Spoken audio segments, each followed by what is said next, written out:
Bueno, buenas tardes, buenas noches por acá, o buenos días, que en el momento que vean este video, no sé quién lo va a estar mirando.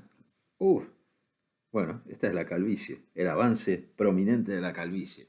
Ya estamos totalmente entregados y no creo que haya ninguna cura milagrosa. Pero bueno, seré un calvo, pero seré un calvo grabando este cohete a Marte número 12. Esta vez sí tengo notas, con lo cual esperemos que sea un poco más articulado que el último que hice, donde las ideas resultaron bastante perdidas. Olvidé, a lo mejor lo edito después para poner acá abajo todo lo que es el pie del video. Debería haberme conectado con mi amigo de emisión en video OBS, que es el software que utilizo eh, en el canal de cable local para hacer las transmisiones de la misa del domingo. Al principio arrancamos estas transmisiones de la misa del domingo con una notebook puesta sobre una mesa frente al altar con la cámara de la propia computadora apuntando al sacerdote. Después fuimos mejorando, pusimos un trípode, pusimos una cámara web, mejoramos la notebook, mejoramos el sonido, fuimos evolucionando. Hubo un momento medio trágico que nos impulsó a empezar a transmitir desde el canal de cable local, donde hay dos computadoras, una que utilizo para YouTube y otra que utilizo para Facebook. Y las últimas incorporaciones fueron un control manual de los subtítulos, que la verdad está trayendo algunos problemas, pero que bueno, lo usamos para mejorar. El punto es que transmitimos la misa, esa misa insípida, misa no presencial que espero, por gracia de Dios, le quede un poco tiempo, porque realmente es un trabajo que no sé si tiene mucho sentido. Bueno, yo soy contrario a las misas digitales. Pero bueno, el, el cohete a Marte de hoy es el número 12. Y, y yo quería primero dirigirlos voy a buscar después y voy a poner acá abajo el enlace a una entrevista que le hacen a Sebastián Randle, que es el biógrafo cuasi oficial de Castellani. Y la entrevista se da en el contexto de la jornada castellaniana que organiza una editorial de la ciudad de Rosario, que queda cerca de casa, unos 200, 300 kilómetros.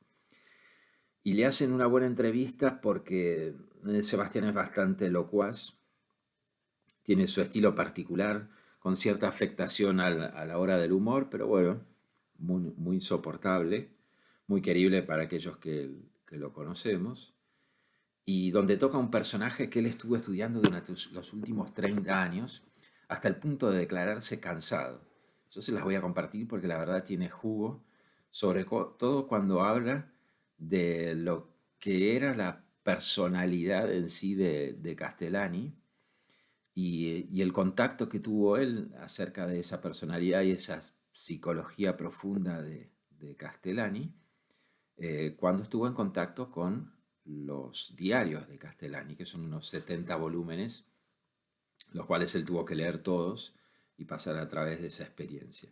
Entonces la verdad es casi una hora de video, no tienen por qué verlo, pueden solo escucharlo mientras cocinan o lavan los platos o arman un rompecabezas al estilo de Gabriela Cerruti y, y pueden recorrer una personalidad muy compleja, una personalidad que es intelectual, que yo diría que es irónica, diría que inclusive Castellani se podría decir el más francés de los argentinos, en este sentido del uso de la ironía, hasta el punto de hacerla un desafío intelectual en la cual yo no sé si la ironía es ironía per se o es un mecanismo para para desafiar intelectualmente a quien es objeto de la ironía. Esto es algún tema muy, yo creo, no lo sé realmente, pero yo lo veo mucho en el ser francés. Esta manera de combinar la ironía y empujarla hasta el lugar de lo increíble y sentirse cómodo con quien maneja ese lenguaje de la ironía e ignorar al que está fuera. Ojo, que esto es algo, así como es muy francés, es algo que es netamente no hispano. Y me parece que Castellani tiene eso. Y entonces, en muchos momentos, tiene mucha simbología que es propia de generar este tipo de revolución o de reacción contraria. Y entonces esto me trae a la memoria lo que Hernán González explicaba también a lo largo de sus notas contra Castellani, y que yo considero muy importante. Hay que tener notas contra Castellani y hay que pensar, porque no es un lugar donde hacer fanatismo, sino que es un autor que le obliga a uno a pensar. Y donde veas a alguien que lee Castellani y lo abraza con un pseudo fanatismo, sin que le implique pensar o cuestionarse, entonces ahí hay que pararse y, y tratar de entender que a lo mejor esa persona es víctima de la propia ironía del autor. Pero bueno, entonces yo después voy a poner ese enlace y los invito a escuchar esa entrevista, porque la verdad que fue agradable. La escuchaba justamente el día ese del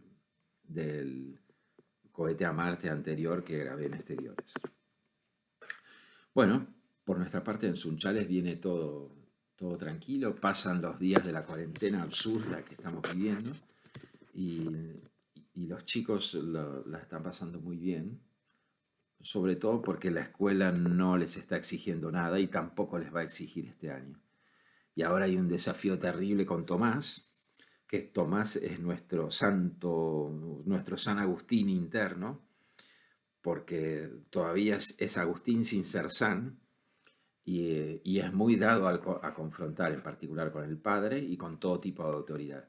Entonces hay unas refriegas bastante complicadas en las cuales hay que aplicar paciencia, mano dura y convicción, porque Tomás tiene algo también de su santo patrono, y es que es un hábil abogado. Entonces aquello que no tiene sentido para él es totalmente objetable, y objetable hasta el final de plantearle a su padre que ¿para qué quiero yo ir a la escuela? Prefiero repetir y que el año que viene vemos. Sí, ¿para qué? Si yo esto nunca lo voy a usar. Bueno, ese argumento que es típico de cualquier niño, en el caso de Tomás, es a través de desplantes y reyertas de la mar de violentas. No violentas en cuanto a lo físico, pero sí también en cuanto a lo argumental. Bueno, ese es Tomás. ¿Qué vamos a hacer con Tomás? Tomás es ese combo de cosas extremadamente buenas y de resistencia a la autoridad y de ideas especialmente raras, sobre todo ideas acerca de su futuro. Un futuro que para él es promisorio, está lleno de potencialidad, pero que debería ser a su ritmo. Y va a ser Tomás. Otra cosa que les quería comentar hoy es una frase que acabo de ver hace minutos nada más, trabajando en unas cositas que hay en una publicidad, y había una empresa la cual me hizo recordar claramente esta publicidad de Monopoly, que les voy a compartir también los enlaces que tienen que verla porque es muy graciosa. Pero bueno, en este caso el planteo era el siguiente, hay una frase en el sitio y yo los desafío a una pregunta que pueden dejar en los comentarios. Les voy a decir, a ver si logran adivinar qué tipo de producto vende esta empresa. El frontispicio de la página web de esta compañía dice: nos apasiona crear experiencias para compartir juntos un mejor vivir. Bueno, ahora el desafío es que ustedes me digan qué es lo que vende esta empresa. Y Y vamos a ver tal vez si lo vemos en el próximo cohete a Marte. Bueno, dejados este desafío en estos últimos 5 minutos, les quería comentar algo que me parece es una estrategia que la habíamos visto eh, y que es común a los primeros años de cualquier gobernante. Y es que necesitan, sobre todo si son peronistas, estar en la noticia en todo momento.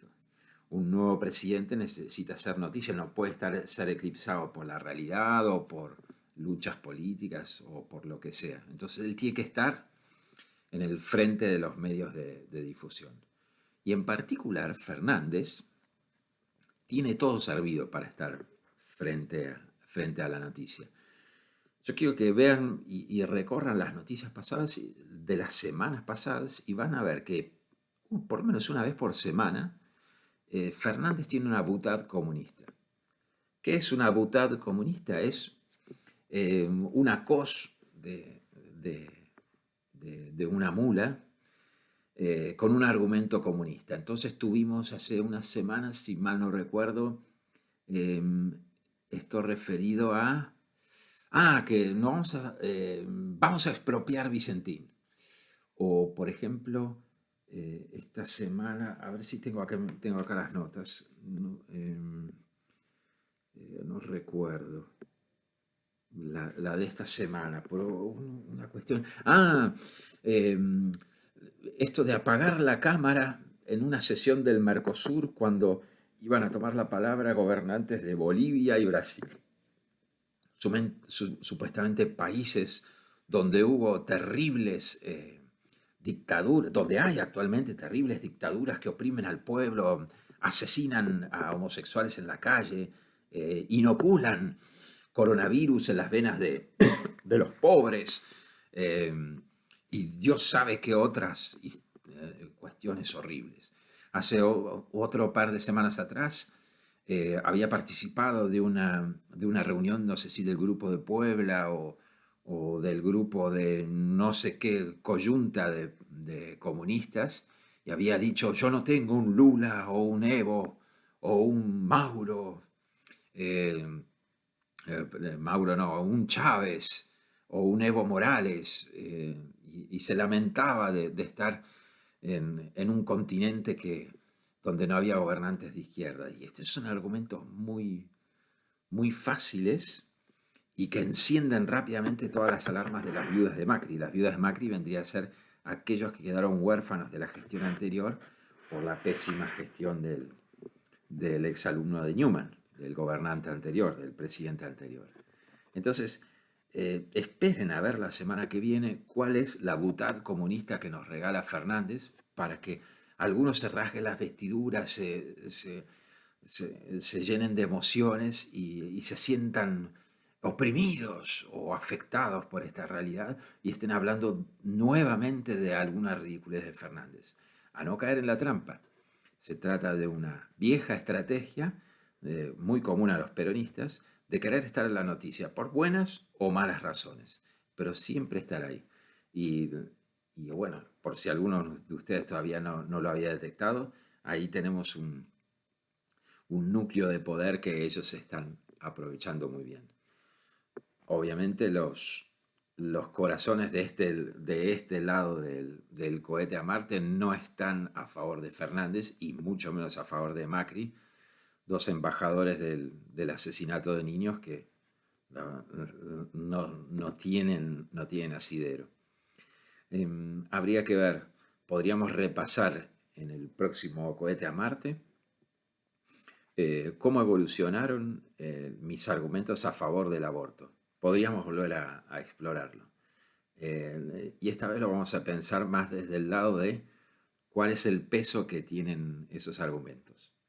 Pero bueno, será para otro cohete de Marte. Mientras tanto, los abandono y espero, no sé si voy a ponerle el pie a este video, mejor no los torturo, los subo así como está.